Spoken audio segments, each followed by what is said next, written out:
Hello folks, this is Norm the teacher again, and it's time to make another video and teach you something. Just have that urge.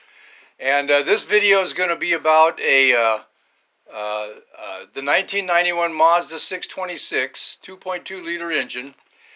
And I just want to give you some miscellaneous information about the front brakes and the caliper, the rotor, and the brake pads.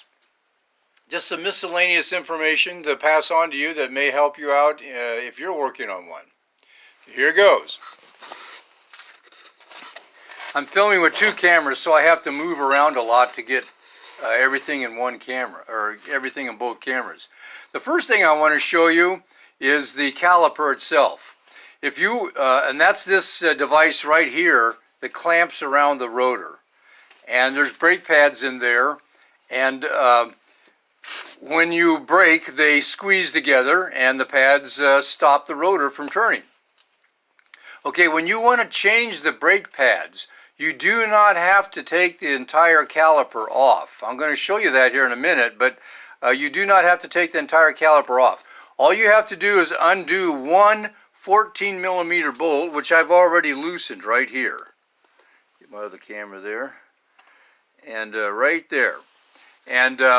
And then this caliper, I call it the caliper cap, will then rotate up and expose the brake pads. And so I'm going to just pull this out right there. Again, that's a 14 millimeter bolt. And once you do that, this caliper will rotate up. And it pivots on this a metal shaft right here. Right here, there's a metal shaft there. And I'm going to show you that here in a minute. But anyway, once you get it pivoted up, you now have access to the brake pads. This is a brake pad which is in good shape because you can see there's a lot of friction material on there. And then here's the other brake pad, and it's in good shape. Okay, now that's all you have to do. Now there's a flexible hose up here. You want to try to get that flexible hose to bend in a way where this will stay up. Right now the hose is pushing it down, but you can just have something hold that with a wire or something to hold it up there while you remove these brake pads. Now the brake pads themselves, notice that I can slide it out a little bit. See how it's sliding out? That's how you remove them. And the same one, the one on, I get my other camera to get that, yeah. And the other one slides out that way that my finger's pointing in. Okay? Now, when you change it, when you have worn brake pads, this piston is going to be pushed out further. And when you put the new brake pads in, the piston has to be pushed back in so that it'll slip over these brake pads, the new brake pads. And so remember that this piston has to be pushed back in. Okay, and right here is where that 14 millimeter bolt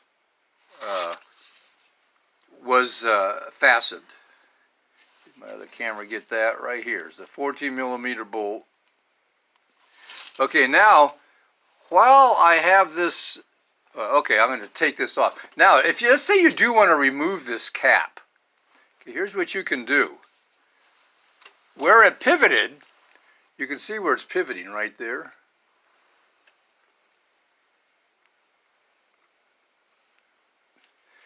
This just slides off. You can just pull it off. Well, let me see here if I can get it different. My other hand doing this. Okay. Notice how it just slides. See how it's sliding? And notice there's a rubber boot there. See that it just popped off? I think my other camera got that. And now the cap is out of the way. Now here's another thing. Don't have a lot of weight pulling on. If you take the whole assembly off the caliper, don't have it hanging by this hose. Wire it up there. That's why I have this wire back here. I wire it back up on the spring somewhere. But anyway, here's the shaft that it rotated on. The cap, that is. and it's back here. That's where it rotated. There's no bolt to undo back here. There's only one bolt to undo, to remove, to rotate that cap up. Now, I got to get my light down here. All right, see down there now, right there. Yeah, right there. See that bolt head right there?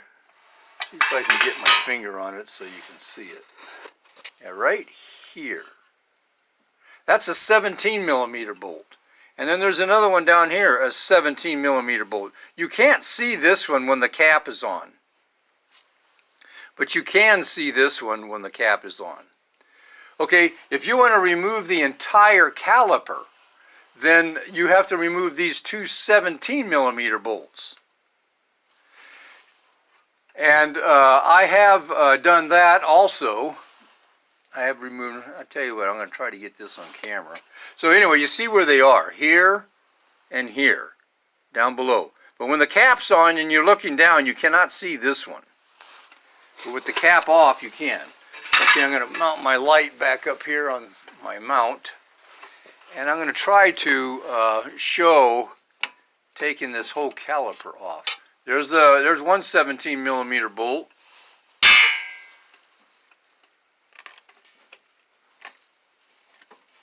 I already loosened these so that okay, to make it easy for filming here. Okay, now I can remove the entire caliper.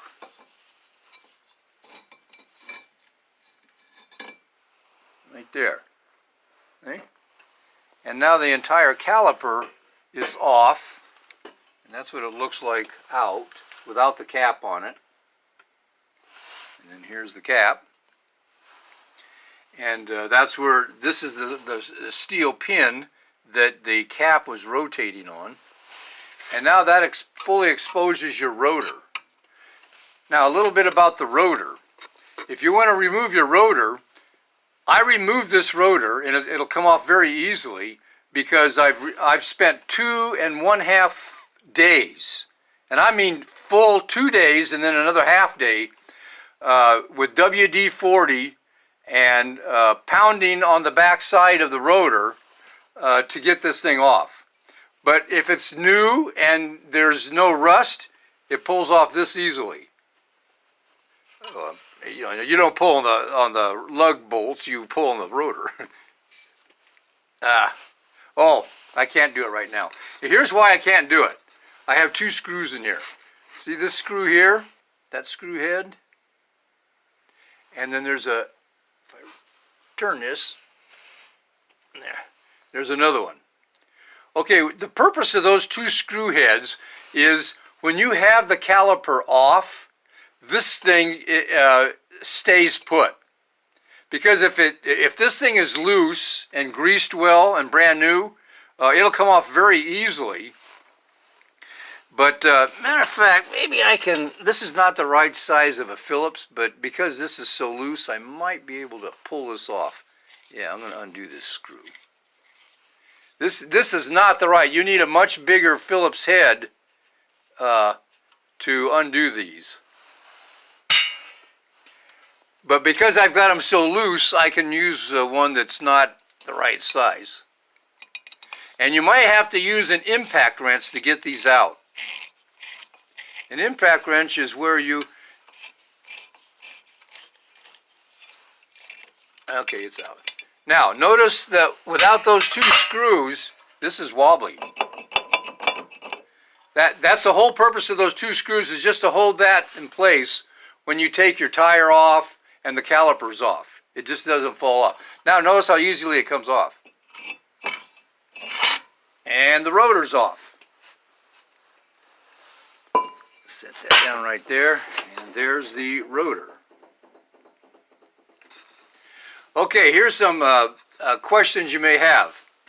I was wondering when I first did this, do I have to remove this axle nut, it's a 32 millimeter nut, to get the rotor off? No, you don't. I just showed that you don't have to do that.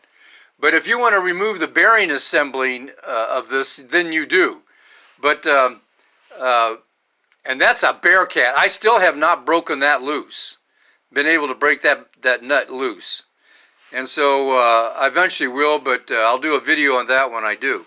But anyway, that's a little bit of information on the rotor, the brake pads, the caliper, and the caliper cap. And hopefully this is a little bit of information in addition to other videos from other people that like to teach you stuff also. You put all that together and you can pull off working on this stuff. But the video is getting long enough now, I have to cut it. So, so long YouTubers, and I'll be making many more videos on this 1991 Mazda and many other videos on self-defense and being armed and all that kind of stuff. So stay tuned and subscribe if you want to be notified of future videos that I do. So, so long YouTubers, we'll see you around in the next video.